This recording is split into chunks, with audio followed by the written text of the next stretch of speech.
Hey, experts listeners. I want to key you into something that we do very special here at Ops Experts Club, and that's a masterclass. We have a free masterclass called Foundations That Scale. And the great thing about this masterclass is it's for operation professionals who are growing businesses. One of the most dangerous things you can do as an operator is grow businesses on a foundations that's not stable. So in this particular masterclass, we take apart all of the inside pieces of your team, your tech, and how they're using time. And we make sure that you're building on a foundation that's stable. So if you want to check out a great masterclass completely for free, go to foundationsthatscale.com. We'll see you there. Welcome to the Ops Experts Club with Aaron, Terryn, and Savannah. This podcast will take you behind the scenes of some of the finer details of multi-million-dollar companies. These ops experts have dealt with operations for scaling companies and well-established businesses with anywhere from small to large teams. If you've ever been deep into the details of a major company, then you know how much it takes, and these conversations are just for you. Welcome to the Ops Experts Club podcast. Ops Experts Club. Woo, woo. That's what I'm talking about. Woo. Oh, Terryn Turner. Great to see you this fine morning. How's your day going on your end? Going well. It's traveling smoothly. Traveling smoothly. I like that. How's your day? Typically we record these on Mondays, and I typically tell people that there's no such thing as happy Monday. It's just Monday. Like I feel like because for operators and those of us facing operations, we have to deal with the visionaries that come in who are super pumped it's Monday, which means they've got probably about 55,000 new ideas that they're going to roll at you and expect you also to have already finished the 55,000 ideas they gave you Friday afternoon before you closed. So I think that it's always a little bit of helter-skelter on Monday for operators, which makes it hard for it to be a happy Monday. It's just I survived Monday, but this Monday is feeling pretty good to me. Feeling pretty good. Good. Yeah, I think I'll survive today. Yeah, dude, right? That's what I always tell myself. When I start freaking out a little bit on Mondays, I just remind myself, hey, it's just Monday. This is how Mondays always feel. You're going to make it through to the end of the day. You can survive this. It's just one day. No big deal. Don't get crazy. Yeah. Awesome. Terryn, hey, I thought we could talk about today something that we see a lot, and that's how fast can I start making money off of my new hire, right? Like I think visionaries are always the ones that are feeling the strain and the stress of money, right? They need money coming in because they feel like, holy crap, I have so much money going out, right? I'm paying for so many people doing this. I'm paying so much for ads. I'm paying so much for marketing. I'm paying so much for like operations, which is the chiefest of evils to a lot of visionaries where they're like, those guys just suck my dollars. I don't make any money off of those guys, but I think that they're the necessary evil to keep the machine working. But I think it's really good for us to help set some expectations for visionaries as they go out to do some hiring. When can we expect to start seeing some money return back on this investment, right? It's all about ROI, return on investment. Your people are your highest investment. That's what we would advocate for here on Ops Experts Club. So you are putting dollars, energy, time, your team's time into bringing them on, vetting them, onboarding them, and then hopefully releasing them into the wild to help turn you more dollars. How quick can we expect a turnaround on dollars invested in employees? So Terryn Turner, what are your thoughts on this as kickoff? Yeah, that's a great question. And obviously the cost of an employee more than their salary is the time it takes to get them up to speed. So it's more than just how much you're paying them. It's how long will it take until you can get a return on them. So that's another cost to consider when you're bringing on new people onto your team. And what kind of process are they coming into? That's right. Are they going to build something and then run it? Are they running something that's already built and vetted, ready to go? Are they the first in this position? Are they a number 2, number 3? So there's other people they can follow. Is it just like a one and done? They can shadow once, do it every time after that? Or is it like, we're going to get them right in the middle of it for 6 weeks and then they can be off on their own? I mean, there can be a lot of different answers to that question, really depending on it. But I think, to your point, not immediately is the answer.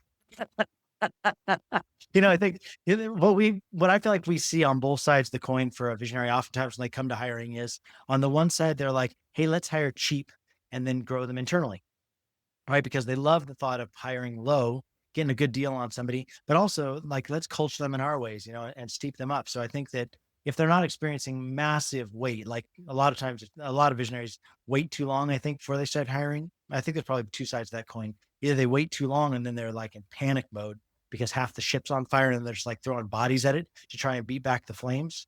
Or on the flip side, they start hiring too fast where they're just like, I see this problem.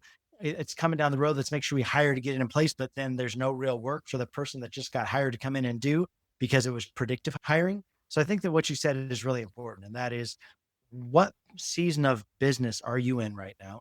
As you hire out this position, has the position already been built? Or are you just going to throw somebody in the middle of it and hope they're smart and they're going to figure it out?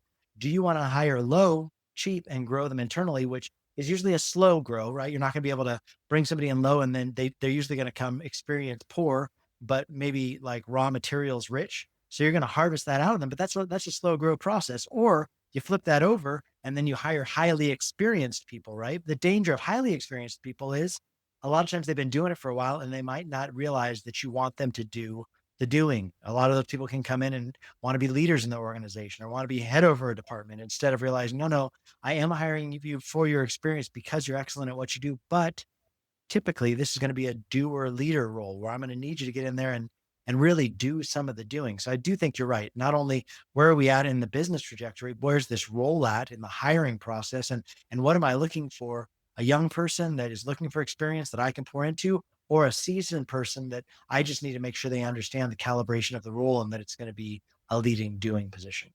Yeah. And even if you want to go out and hire an expert somewhere, anybody, and they are high cost, they're the best cream of the crop, it's never going to be a good idea if they just come in with their ideas and start making money day one. They're going to mess something up. Yeah. They're going to butcher your name, your product, your suite, your reputation, because they just don't know. And anybody worth their own name working for you is going to spend some time onboarding into who you are, what you're selling, who your audience is. And that's going to take time too. So it's not even just about, what if I buy or pay extra for an expert? It's like, if they're truly an expert, they're going to spend a week or two getting to know everything they can. So when they go and do something, they understand, has it been done before, who the audience is, what the audience thinks, who you are, and all that. And I think probably the best thing you could ask yourself as a visionary is, how can I most easily replicate myself? Whatever it was, probably most people have started businesses. They were doing it all at the beginning. You know what I mean? They were the one that came up with the idea. They were the ones that built the original website or whatever the vehicle was that got people to their product, right? And then they were the one that was probably answering those questions coming in about that thing they were trying to sell. And then they were the ones that were selling people into it. And then they were probably largely part of the fulfillment process. They were in this whole thing. And then you start breaking off pieces. And I think EOS does this really, really well. Entrepreneur's Operating System from the book Traction by Gino Wickman, which is something we build on here at the Collab team all the time, is to delegate and elevate, right? How can I elevate visionary up by delegating some of the things down that don't require their brilliance any longer? So as I start delegating things down, I would say start breaking off the pieces that you don't want to do anymore, or you don't find joy in doing anymore, or don't require you anymore, so we can get our best ROI out of you as the visionary. But as you hand those things down, you need to realize, well, you also are separating that customer experience or that part of the business from you as the primary visionary who is able to impart all those things because it was your baby. And if you hand that piece down, how can you commit a piece of yourself to whoever it is that's going to be taking on these new roles that you're handing down? And I'd say either you need to plan on spending a good amount of time with those people as you're hiring them in, or create a good onboarding experience, right? Where maybe it's videos where you're walking them through, hey, this is how we look at customer experience. Hey, these are who our avatar are. Hey, this is how we find people. This is how we upsell people. This is how people travel on their customer journey with us. Hey, but even simple things like, hey, this is how you get paid here. This is how we document time here. This is what we consider a good work ethic here. Having some sort of one sheet that explains the background, the heartbeat, the ethos of your business. All those things are going to really help you get faster traction. If your biggest concern is, how can I get the best bang for the buck out of every person I hire? Well, how can you invest as much of yourself or the spirit of your company into that person before they even start doing the dang thing?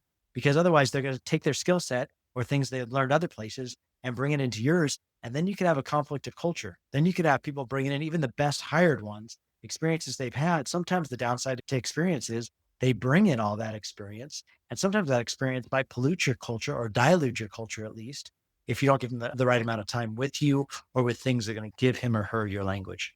Yep.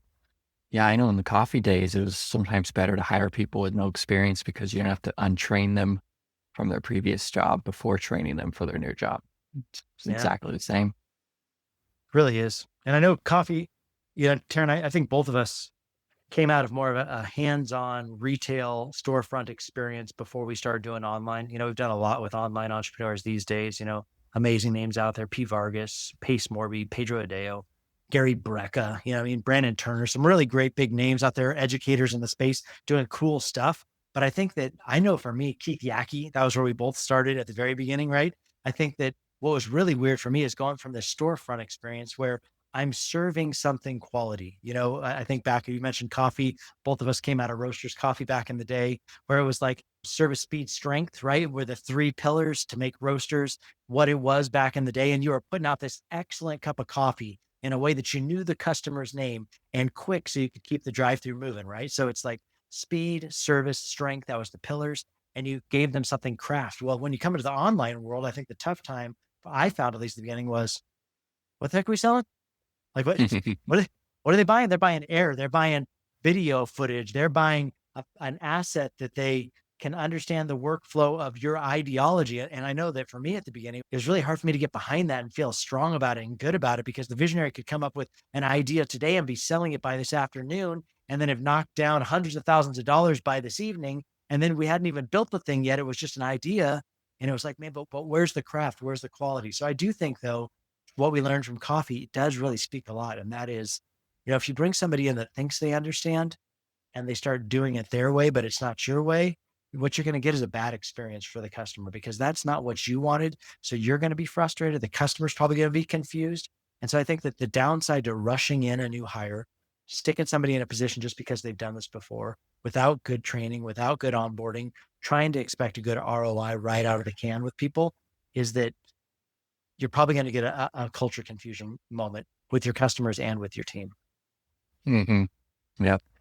And I think too, on the flip side of what you said about replicating yourself as the visionary, is there might be that point where you've got a new product out or a new offering or a new business line and it's not proven yet. And you just don't have the funds to hire somebody new, hire a team to do anything. You're going to have to hustle for a bit. So do you have that hustle in you to start bringing in the money yourself before you can actually hire somebody else out? Because there's going to be that awkward middle ground where, okay, it's successful, but still not enough money to hire somebody, and you got to get it through there yourself. There are a couple of pieces that you said right there that I think are really smart. The first one is, do you understand your finances well enough to understand if you can afford to hire somebody or not? Yeah, I think that, make sure you're really clear on that. Make sure you're really clear before you start getting people in the door on how long can we sustain this, because nobody likes to be the person that hires somebody and then fires somebody a month later because you ran out of money, and then you're going to come up with some reason why it was their fault that they had to get fired, but it wasn't really. It was just that you didn't understand your finances well enough to justify, can we afford to hire yet? And so I think having metrics that are really strong, like what is your labor percentage that you want to hold to? How much profit should there be in each one of your line items that you're trying to sell? And even if you're trying to launch something new, just like you said, Terryn, I would say always try and pilot it first as lean as you possibly can to see, is this going to work? Can this generate money? And the best way I think you can do that is, hey, we're going to use existing assets on the field. I would say, let everybody see that, both eyes wide open. Hey guys, we're starting this new line. It's going to be a little bit more stress, a little bit more work at the beginning. I see that. I get that. This isn't a forever solution. It's just, we're going to have to try a couple of things to see if we can knock down some dollars from this. So, hey, I appreciate what you're doing. Maybe show them some ways of appreciation. I think small tokens, doesn't have to be like you give everybody a raise, but it's like, hey, maybe an Amazon gift card, or sending them out to dinner with their spouse, or like doing something kind for them, even if it's like just some sort of gift that you could send that doesn't have to be super expensive, but just an appreciation moment, because we're going to begin to start pressuring people. But I'd also say, just like you said, Terryn, nobody works as hard as people who are watching their leader work at least as hard as they're working. It doesn't feel good to anybody to be like, hey, I'm starting this new business line and I'm going to go to Italy for the next 3 weeks. I just expect you guys to work really hard. Like, that just never resonates well. So visionary, I would encourage you to realize, find your slice of the new product offering that you're going to be bringing to market, and what's something that you can put your hand to the plow on as well. We were on an L10 this morning with a guy I respect a lot as the visionary, rolling out something new. And, we talked about, hey, he's going to launch this new thing and he's expecting the callers to make 900 calls a day. And that's going to knock down about X amount of phone calls that are booked, and this amount that he's hoping to retain from those calls that are booked. And that's going to mean X amount of sales calls. And I said, okay, so who's taking the sales calls? And he said, well, I guess that's me now. And so I this is a new thing. I'm going to have to pilot this out. And so I guess that means I'm going to have to work into some evenings. I'm going to have to work some longer days than I wanted to doing this. And I thought it was a really good thing for him to come to realization on as well, that I know this means that he's going to have to work extra hard. If he wants to see this new line of business open up, he as the leader needs to example, hey, I'm going to put some extra time into this too. So I'm not just asking this of my team, but I'm going to stand up and I'm going to take the extra load. I think it's really important to lead by example. Yep. And it's not a permanent solution. This thing kicks off in another 30 days. He can have a full-time sales closer hired, and he can, if he's doing it right, he's documenting all of his processes, recording his sales calls so they can see what a winning sales call looks like, and they can just start taking over almost immediately. I think, every time we roll out a gap analyzer, which is our proprietary tool that we created, gapanalyzer.com, we put somebody through the gap analyzer and it documents across your whole team in 15 minutes of your team's time, shows you exactly where all the overlap and gaps are on your team. But what it does is it documents in the daily, weekly, monthly, how they're using time and what segment of the business that time can be allocated to. So then when you roll all of it up together, you can see in a visual representation, this is where time is being allocated across the organization for everybody on my teams.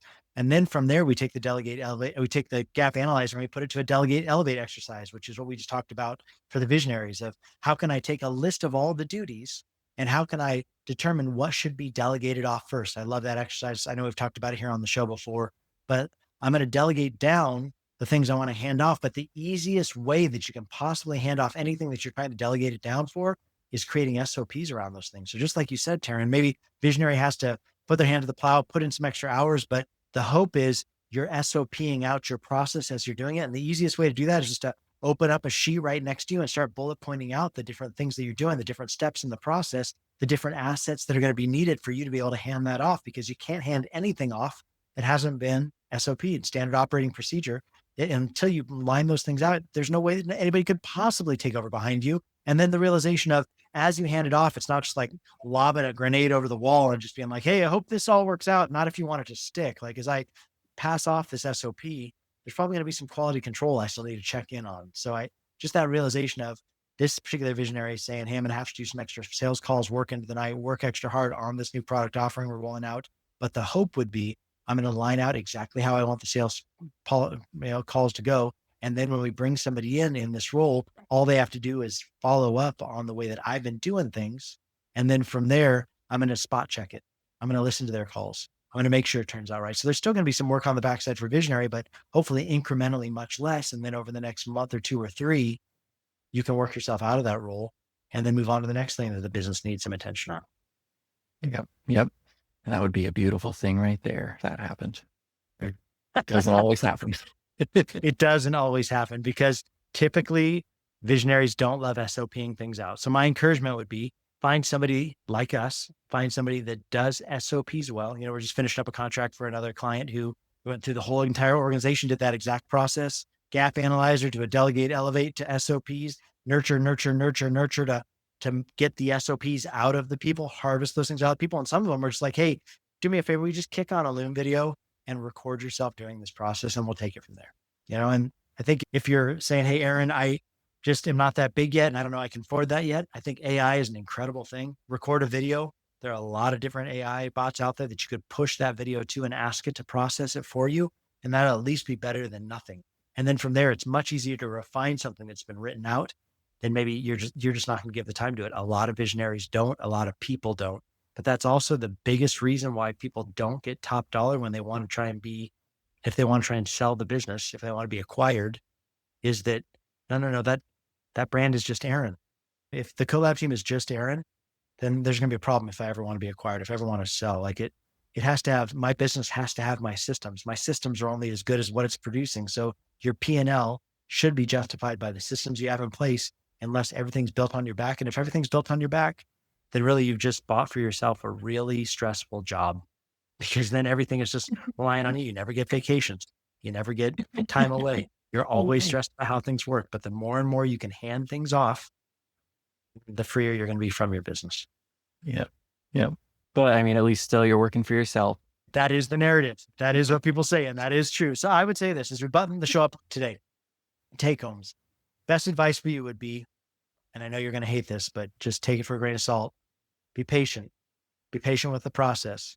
Don't just go hire somebody and expect them to start banging down dollar bills right as they come in the door. They need to be cultured. They need to understand how you want them to do something. They need to understand the language that your business is built on. Because even though there are a lot of businesses that are very, very similar, yours is uniquely yours for a reason. So how can I make sure that that transfer of culture happens as quickly as possible? But I do need to give them some on-ramp. And then from there, how do I make sure that if it's something new, that we're all working equally together hard to make this thing happen? How can we keep it as lean as possible, as long as possible? Only hire once it's justified by the profit that comes out of each line item.